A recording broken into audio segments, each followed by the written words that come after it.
Welcome to the Briefing Chat podcast, the Friday show where we discuss a couple of articles that have been highlighted in the Nature Briefing.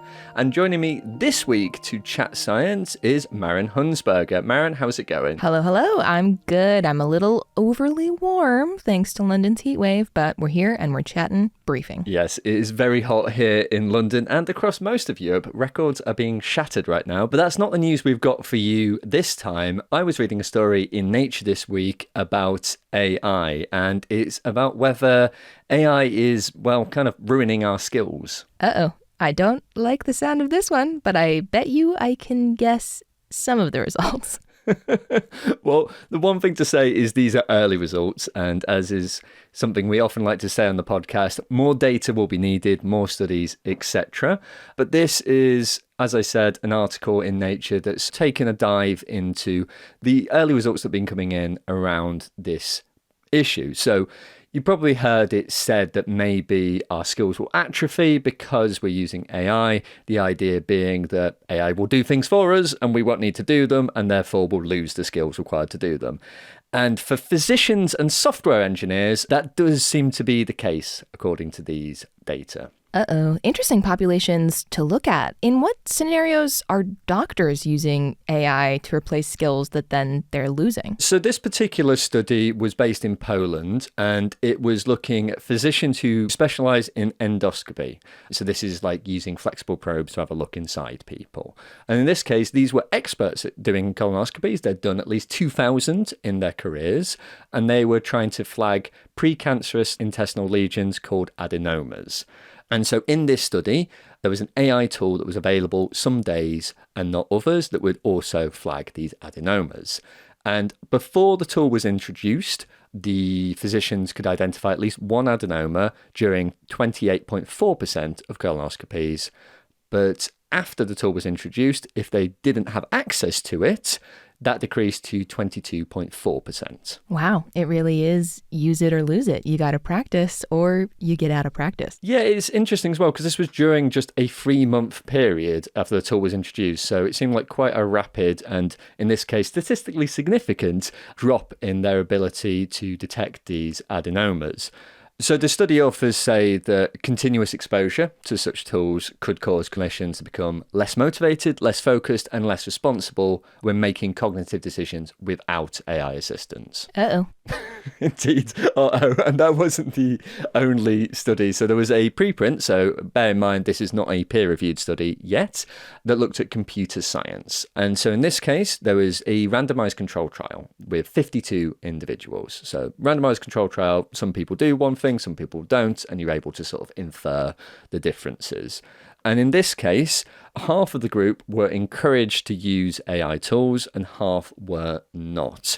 Both groups were able to use the internet to find answers, and they were given some sort of rudimentary coding tasks and then were assessed on how much they'd learned at the end with a quiz.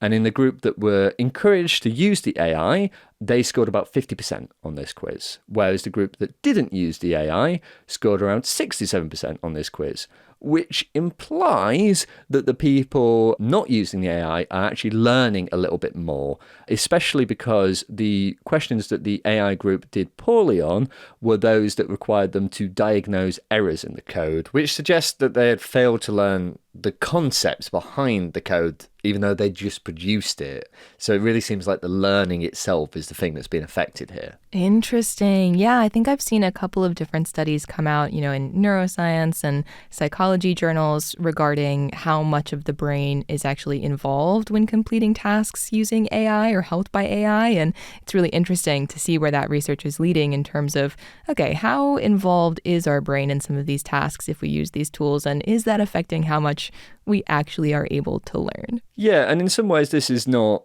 anything new as well. There's been lots of studies that have shown that our navigation skills have declined as we've used more tools like GPS or Google Maps or whatever it is you use to find your way.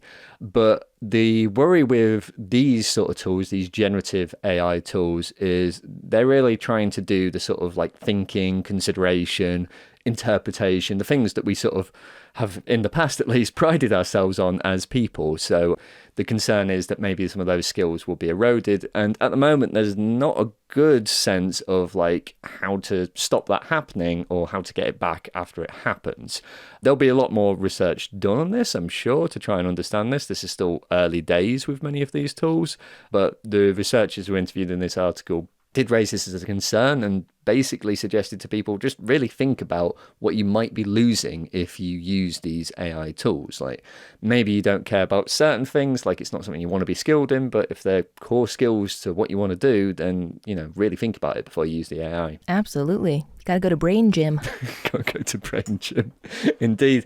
The thing is, as well, though, I just do worry, and this is my personal worry, about people coming into careers because, you know, there's a lot of like entry-level positions that used to do some of these tasks that AIs are now really good at, and they're never learning to do those skills, and they're also expected to be able to perform at a high level because these AI tools will allow you to perform at a high level without necessarily having the skills in the past that would have allowed us to do that. So, but at the same time, you got to get jobs and do things. So I do, you know, have those concerns about people joining professions at the moment. Absolutely, without being able to actually think for themselves or leverage those skills because they aren't their skills to leverage. It always reminds me of that old adage, never let a computer make a management decision because a computer cannot be held responsible. I feel like this is just more and more proof that we should really adhere to that maxim. No, for sure. It's definitely one that we'll be reporting a lot more on at Nature. And I think, yeah, there'll be more studies on this as researchers try and understand it. It'll be interesting to see what happens. Well, I luckily have a bit of a brighter note for us, Nick, with what I want to share with you, which is a new analysis of primate vocalizations out in Communications Biology this week, in which the researchers found that tickling a chimpanzee, a gorilla, a bonobo, and a human child results in very similar rhythms in laughter. I really want to look at the method section of this study and just be like, how exactly did they tickle them? What was the tickling parameters, etc.? That sounds amazing. I completely agree. And actually, I do have examples to share with you. Oh, great. I'm just going to play you two of the different species. So here is the chimpanzee vocalization. And here is the bonobo vocalization. Okay, well, I can definitely see the sort of similarities there. There is sort of like a same sort of way that they are laughing, I suppose. Yes, exactly. And these researchers examined 140 different sequences of laughter from orangutans, chimpanzees, gorillas, bonobos, and human children. And they were measuring the timing between each burst of sound. So you could hear in those recordings, there's little bits of silence or breathing and then an expulsion of sound, basically. And they found in comparing all of these different samples that laughter across these species follows a regular rhythmic pattern. And aside from helping us feel a little bit closer to our fellow primate relatives, I mean, underneath it all, we're all just apes, right? The researchers propose that this research is going to give us insight into human evolution and possibly into the evolution of speech. Okay, how does one go from, I guess, laughing to speech? Great question, Nick. I'd love to tell you. So because this pattern is seen across all of these species, and some of these species like bonobos are much more closely related to humans than other species like orangutans, the researchers propose that this type of rhythmic laughter probably had been present in a shared common ancestor as long as 15 million years ago. So we've all inherited it, and it's developed in its own way. And the researchers found that human laughter, while it exhibited these same patterns, it tended to be faster than the laughter patterns in the non-human apes, and it had more variability. And this increase in speed and variability can be seen as you get closer and closer to humans in the species. So bonobo laughter was faster and more variable than, say, orangutan laughter. So this is further support that the increase in speed may have happened gradually over the course of evolution from that starting point in the origin of our shared common ancestor. No laughing matter then. Oh, Nick, that was such a good one. I can't believe I didn't think about that. But and now I'm like overthinking my own laughter. Like, am I laughing in the pattern? As well. I can just thinking about my own laugh. But what's interesting is that the researchers saw the similarity in patterns in laughter in response to tickling, which is very different than laughter during social play, which maybe is a little bit more similar to how you and I are laughing right now on this podcast.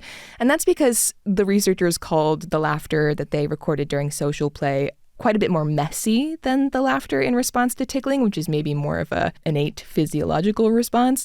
And that's for many reasons, right? The social play laughter, lots of different things were going on to induce the laughter. And there was movement that may have affected the breathing patterns, and that changes the rhythm of the laughter.